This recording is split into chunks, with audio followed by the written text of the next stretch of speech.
So welcome to Summer of Tech. Welcome to part 2 of our CV Bootcamp. Can I get a show of hands for who has already seen part 1? Whoa, okay, who has not already seen part 1? Alrighty, for the benefit of the 5 people, just wondering if we can do a bit of a recap. Can anybody remember the number 1 thing to think about your CV? Anything? Nothing at all? Do we have to go through the whole 95 slides again? I've got one. It should be PDF format. That's like the number 1 thing, okay? Did you have something as well? The layout of your CV. Yeah? What's a good layout?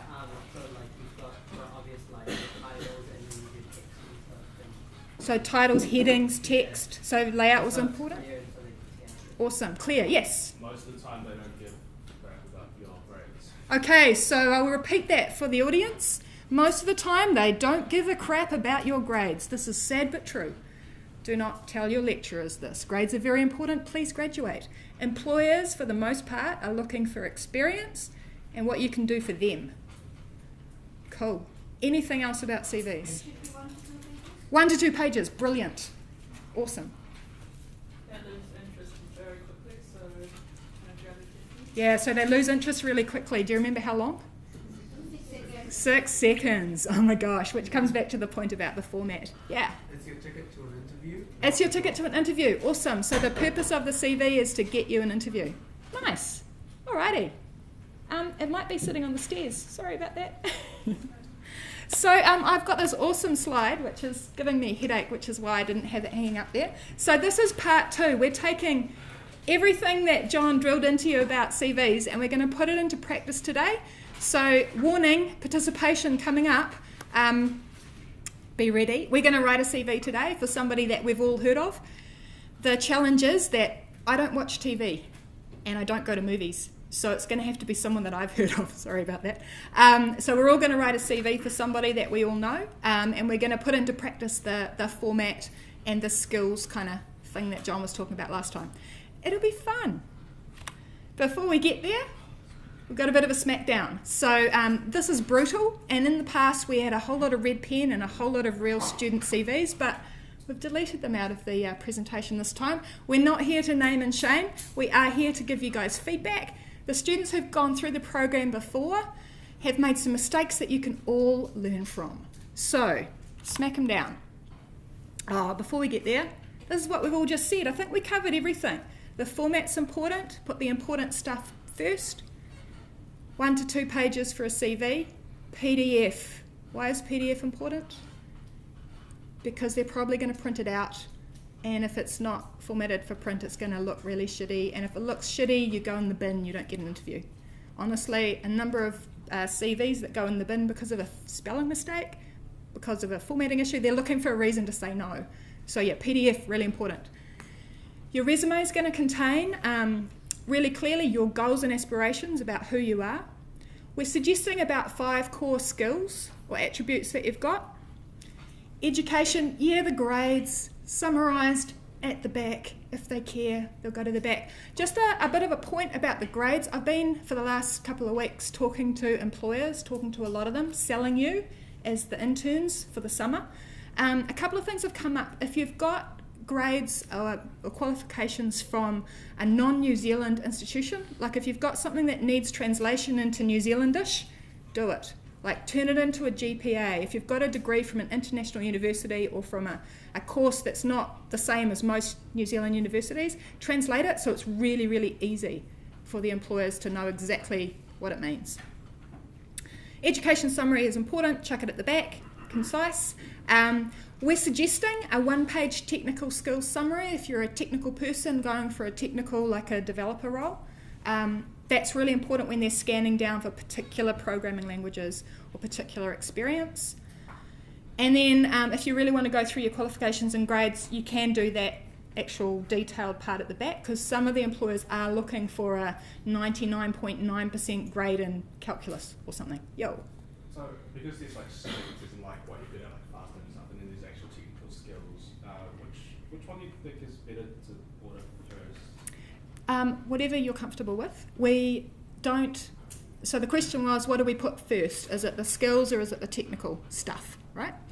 So we don't recommend templates. So whenever I'm putting up examples, this is not like an example that you should all follow, because if you all look the same, then you all look the same and they can't actually tell who the awesome superstars are.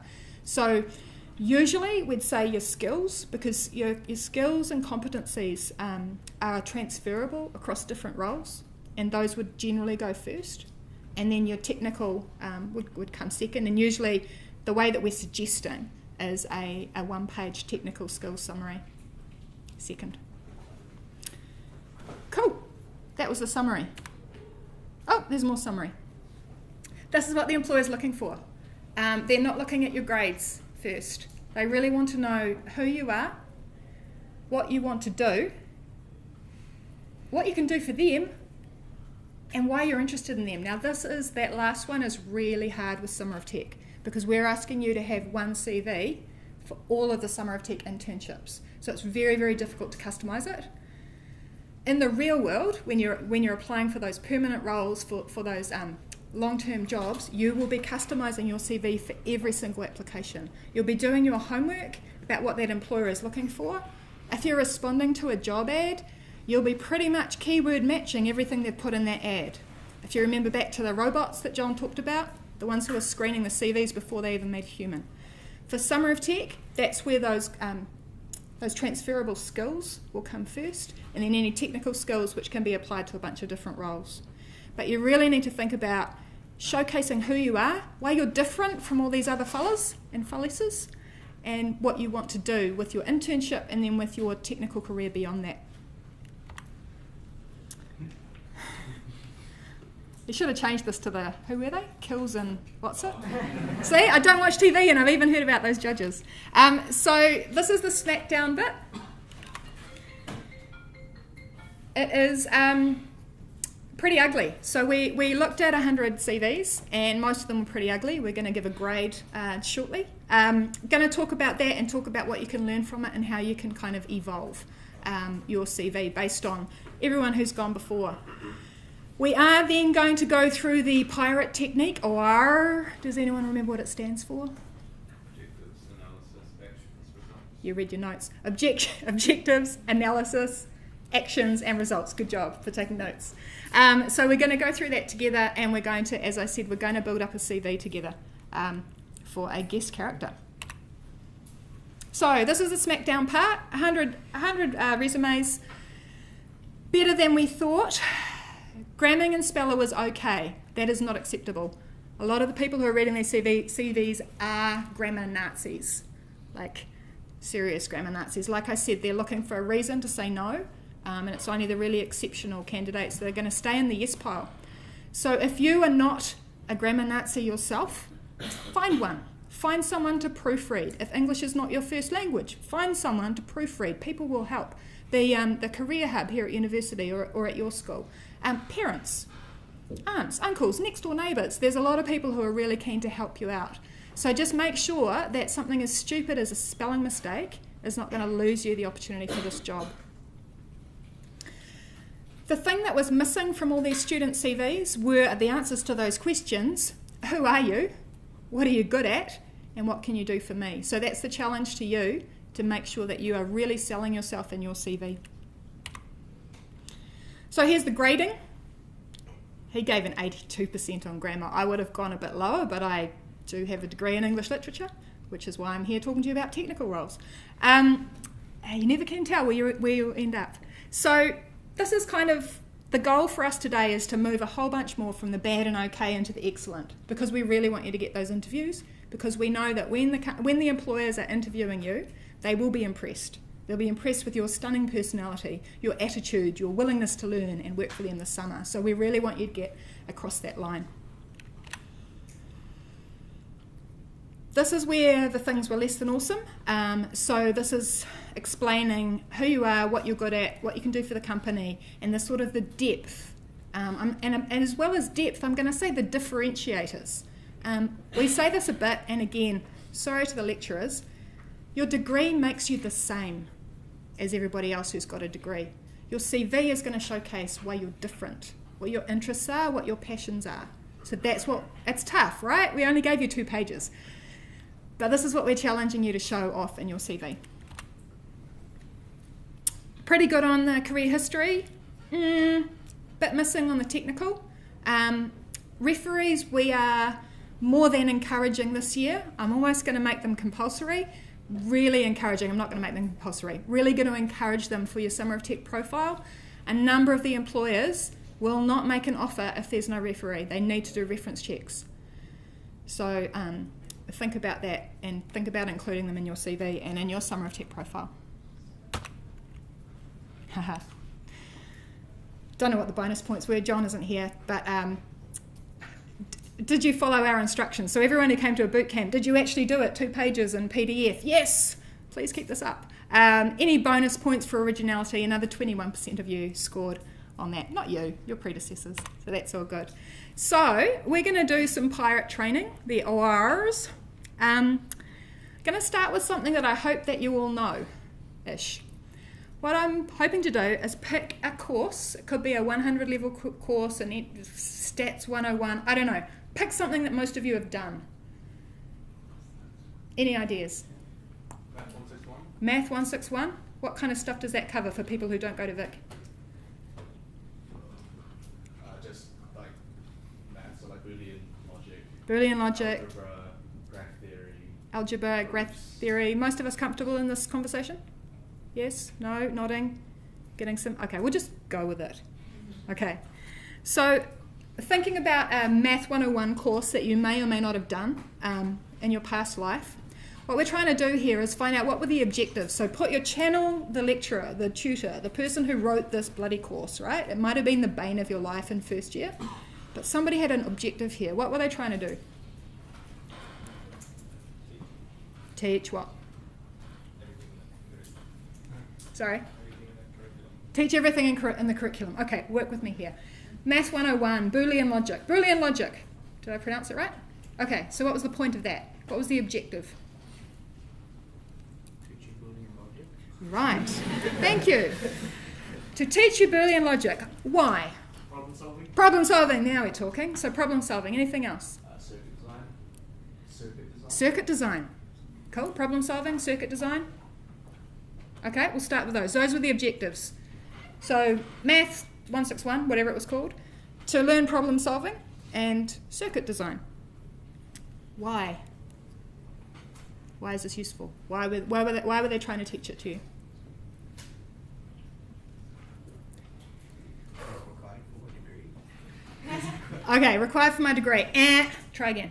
Program efficiently. To program efficiently. That's what we're talking. So they were trying to teach you, the objective was to teach you problem solving in order that you could program efficiently. Why? Real world problems.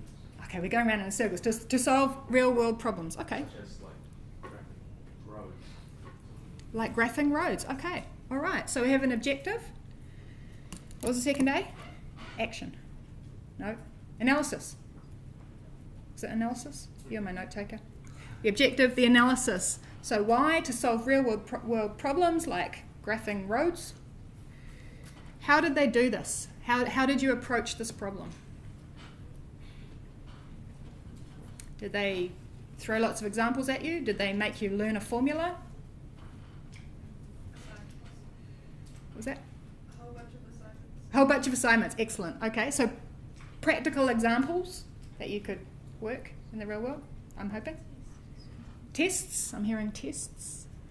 That's more about the results. That tests are more about, testing what you learned. So you did assignments that were real-world examples. Can you pick any? Like, can you give them names and flavours? I mean, I heard about graphing roads. That was this year? Cool. That's okay. I mean, draw from anywhere. I don't care. What I'm just trying to do is take you through a process of where a paper that you've studied can actually turn into some really good CV fodder, because most students don't realise that. And if you couch it in words like, these are the assignments I did, these are the tests that I did, and I got 87%, the employer doesn't really care. However, if you go through this OR thing and take away the fact that it was a university assignment, talk about the fact that you were approaching Boolean logic, your objectives were to increase your problem-solving methodology, The activities that you undertook were practical example, including graphing roads. The results were, I don't know, give me a result. What's an outcome? Efficient problem solving, right? Okay. Did we get somewhere? Was that useful? Okay, let's do another one. Pick another paper. Comp 102. Comp 102. Tell me about Comp 102. What are the objectives of Comp 102? Learn programming. Learn programming. Okay. Object-oriented. Java. There we go. Now you're throwing in some really good specifics here. So object-oriented programming, learning Java. All these things are way better than Comp 102, right? Okay, so employers are getting excited. So the objectives were to learn about object-oriented programming. The analysis that you undertook. Was there any analysis?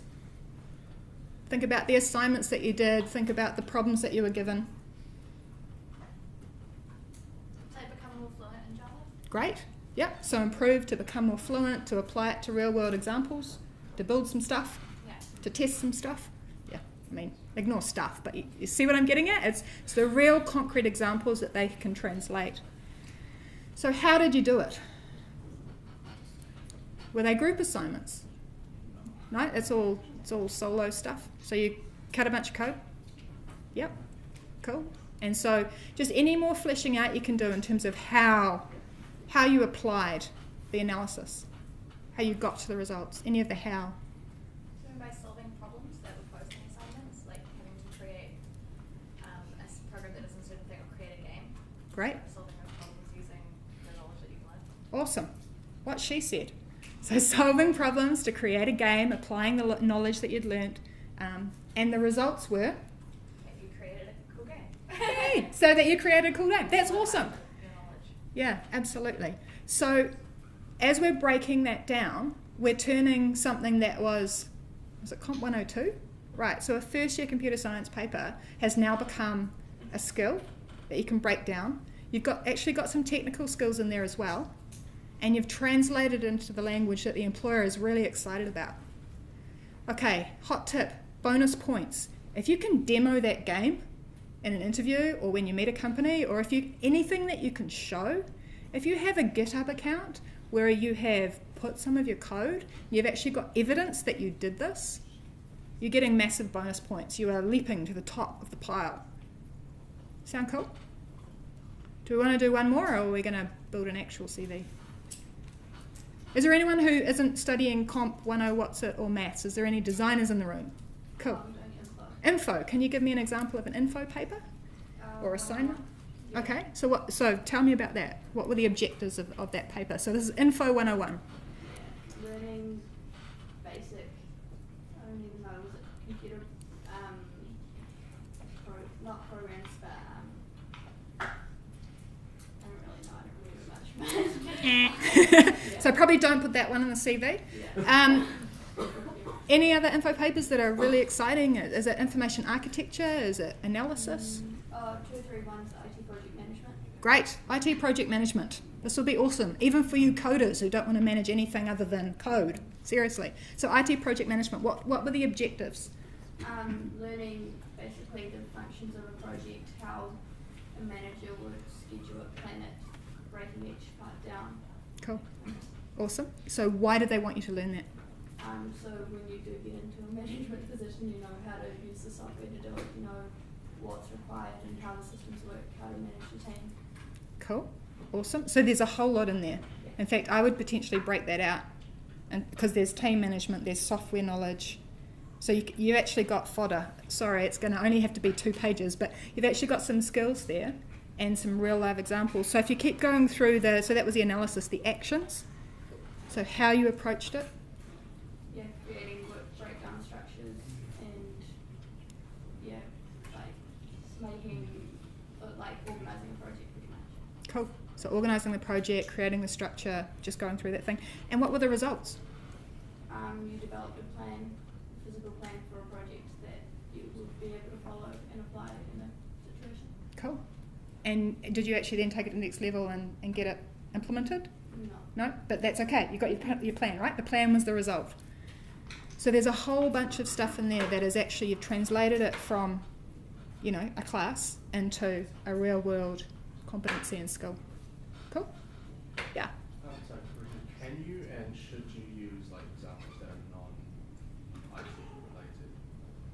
So the question is, can you and should you use examples that are non-IT related? The answer is, it depends. Yes, if it's relevant. So can you give me an example? Doesn't have to be a real one. I've got one. So you picked up like a skill, like a non-IT Yep. skill really fast, and you learned about it 2 months, and you want to show the video like a fast learner. Great. Very good example. So a skill that you picked up that's not IT, but you picked it up really fast. So yes, the skill, the high level heading that I'd go for there would be learning or fast learner or, you know, something snappy. And then when you give examples, you could give examples from, you know, the real world, from paid work, and from an IT example, like, because you've got the evidence in there. So when I studied here at this awesome institution, I worked the night shift at McDonald's in Manners Mall. It was Manners Mall then, it's not a mall anymore. So the question that we often get asked from students is, should we put part-time jobs, you know, that are not IT into our CV? So on the face of it, you'd think, no way, of, you know, flipping hamburgers. Back in the day, I could make, you know, 6 Big Macs in 90 seconds. Who cares, right? So when would be a time where you could put that in? I mean, any ideas? Deal with stress. To show that you deal with stress well. Right, so to show that you deal with stress well. I might actually reformat that. I would say something that was a bit more like, very good at time management. Stress is kind of a negative connotation, but you know, so multitasking, time management, yeah, for sure. Anything else that might be awesome about my, yeah? Able to talk to people. Yeah. Customer service. Absolutely. So anybody who's ever done a customer service role, this means that you, I mean, if you can deal with a drunk person at 2 a.m. in McDonald's, trust me, you can deal with difficult people or works well with others, or if you've got any sort of supervisory, management, cash handling responsibilities, you might choose to put that in there. Could be a leadership skill, could be a communication skill, for sure. Cool. Any other questions on that stuff? Awesome. Right. Doesn't have to be fictional. The plan here is to take somebody that we all know and together write their CV. Batman. Batman? Jack Sparrow. Jack Sparrow. Oh, he's the pirate guy, eh? Jack Sparrow? John Key? Isaac Newton. All right, we've got 4 finalists. They're all men. I want a woman. Give me a woman. Queen Elizabeth. Okay. Kim Kardashian? I mean, it's totally cool with me. I don't mind. Basically, what we're going to do is going to take this person and we're going to have a chat about their skills. We're going to talk through some examples of where they exhibited these skills. And then we're going to basically bash out a bit of a CV. So we're just going to go through that OR, you know, what were the objectives, what were they trying to achieve, why, and talk that through. So, Kim Kardashian, Albert Einstein, doesn't bother me. Batman, show of hands.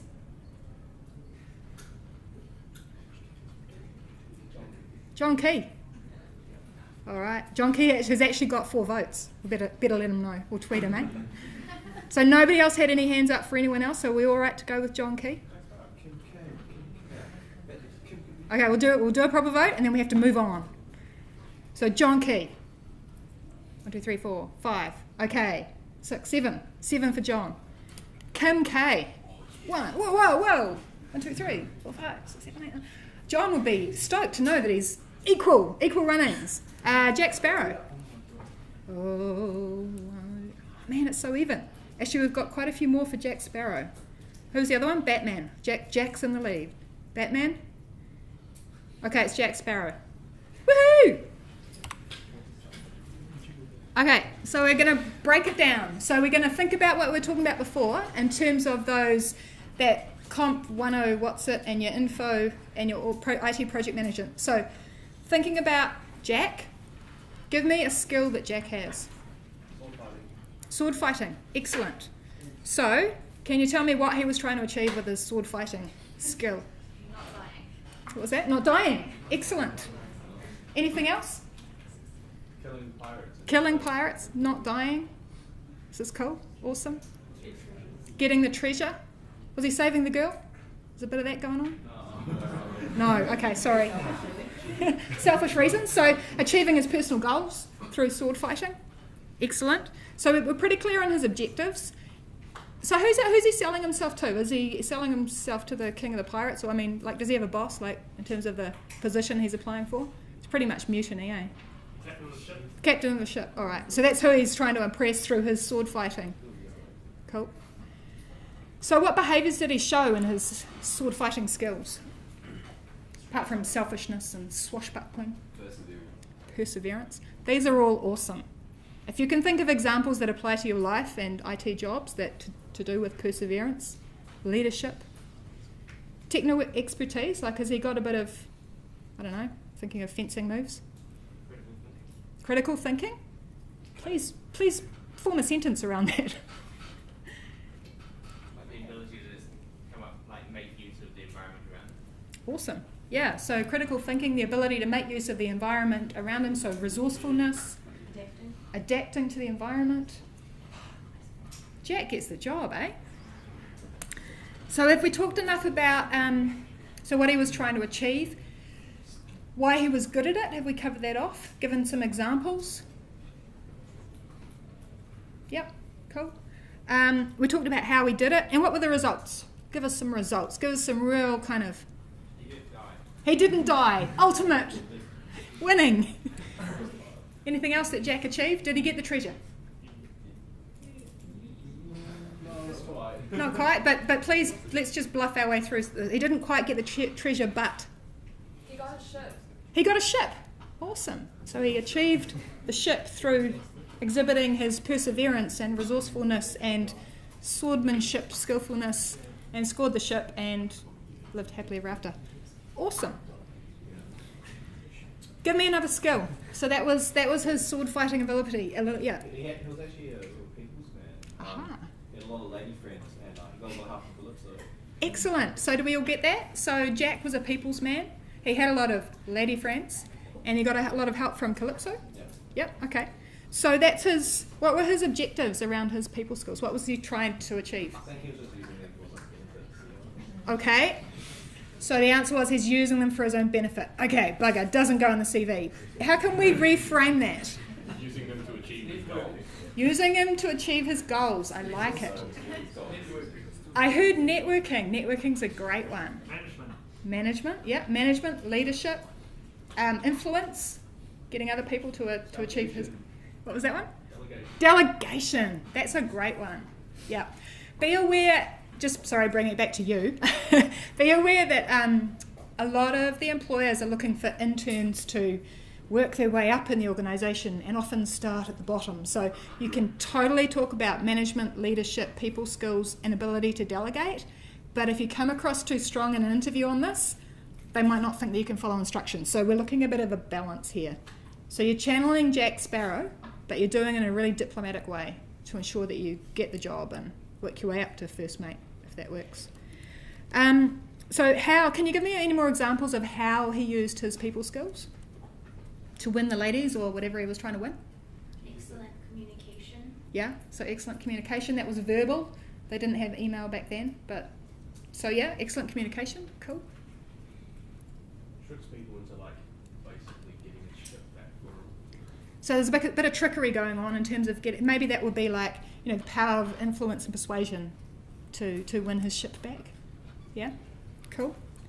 And so the results from Jack's people skills were he won his ship back, he won the ladies.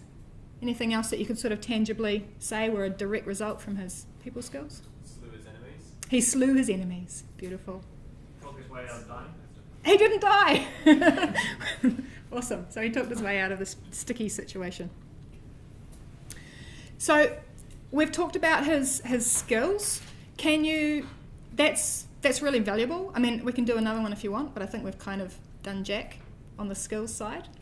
Couple of other bits of your CV that are really, really tricky. That first bit, it's really hard, right? So usually what you see at the top of his CV is some kind of career statement. I am the future captain of the ship and I can, win all the ladies and win all the sword fights. So some kind of really powerful statement. I just kind of wrote it, but can you guys give me a statement for Jack? Like what would go like up front and centre on his CV? What's he want to be? Why be the captain of the Black Pearl? Yep, so I am destined to be the captain of the Black Pearl. And I will not die on the job, I promise. What was that one? And I shall drink rum forevermore. Yeah, okay, cool. So that's the kind of, now translating that into your own career statement can be quite tricky, but think about that. Think about the next 5-year plan or the career path that you foresee for yourself and your equivalent statement around captain of the Black Pearl, not dying, drinking all the rum. Something quite concise, clear. Employers are looking for this. They're looking for what your vision and what your dream is and what success looks like for you. Not sure that the formal education piece is going to apply for Jack, but if we're thinking about, so we talked about his skills, we talked about his career statement. The next bit I was going to talk about was, I guess we could talk about his career history. Like if he's applying to be captain of the ship, what sort of, make it up, right, if you don't know, what sort of jobs and experience would he put in there in terms of, what would be his like first relevant one? Deckhand? Yeah, it wouldn't have been stowaway. He would have like sexed that up a bit by saying it was deckhand, right? Yeah, cool. Anything else? Next. Knows how to steer a ship. Yeah, what do they call that? The captain? Skipper. Yep, okay, yep, cool. All right. Anything else in terms of his career history? Like if he'd, been begging on the streets of Penzance or wherever he was, like would that have been relevant in terms of the captain CV? Like if there's, just trying to think of the McDonald's example. Orphan child, young Jack, I'm making this up, I don't know how he started, but if he had some kind of, flipping hamburgers thing, how could you mould that into the CV? I mean, determination? Yep. Yep. As you said with like being on the streets, it could be sort of like being able to be resilient, deal with people slamming doors in your face, and being able to pick yourself up and pay bootstraps and start again. Cool. Awesome. So most of the stuff that we've just outlined for Jack would actually sit quite nicely in your CVs. You're probably going to need slightly different examples, but resilience, problem solving, people skills, all these are really solid skills that are transferable across a number of different jobs, and they're showing what you've got that you're bringing to the role and bringing to the organisation. Not going to do education. This is just a bit of a recap. Under objectives, you're thinking about what were they trying to achieve. Under the analysis was really about what thinking or planning did they do in order to get themselves ready to achieve this awesome thing. Break down the actions, thinking back to your 101 paper, your university, your study example. If you can break down the actions, make them generic and more specific to the real world, not we had to do this because it was a grade and we had to have a team of 4 and I got my mates, that's not relevant. But the fact that you formed a team, you assigned the roles, you used this particular methodology and approach. So break it down in that way, talk about the actions like that. And then nail those results. Make it in terms of your game that you built. That's an actual tangible result that you can actually hark back that the employer's going to get really excited about. So for Captain Jack, the people that he's trying to impress, the fact that he was begging on the streets wouldn't necessarily, I'm making this up, maybe he wasn't, wouldn't necessarily be impressive, but the fact that he was resilient and resourceful and pulled himself up. So it's just that kind of stuff. And it is really hard to think about that in terms of your own context, but I really challenge you to do it in this way and to turn these into really nice sentences with lots and lots of examples, because the employer's going to get it. You're really going to get it. There it is again. This is the skill. By what actions? What's the proof? What's the evidence that you achieved this? Why are you saying that you've got leadership skills? Prove it. Some times when you did this. Can be IT, can be non-IT. Make sure that it's relevant. Talk about the results that you've achieved and make it in language that the employer is actually going to get. It's going to relate to a project that they might have. There's a bunch of words, you can Google them, but make sure that they're real. Like we talked about last time, your CV has to be a true and accurate representation of yourself. I'd love to see Harmony in there. If you can get that in there, you get my vote, but I'm not an employer. But there's a whole lot of stuff that you guys have, we've crowdsourced, right? So Jack Sparrow's got a bunch of these, but he's got a bunch of other ones. And I know for sure that you've got them as well. I better let you guys go and do your thing. Thank you for coming. I'm going to hang around for about another 10 minutes. And appreciate your help. Yay, Jack Sparrow. See you later, everyone.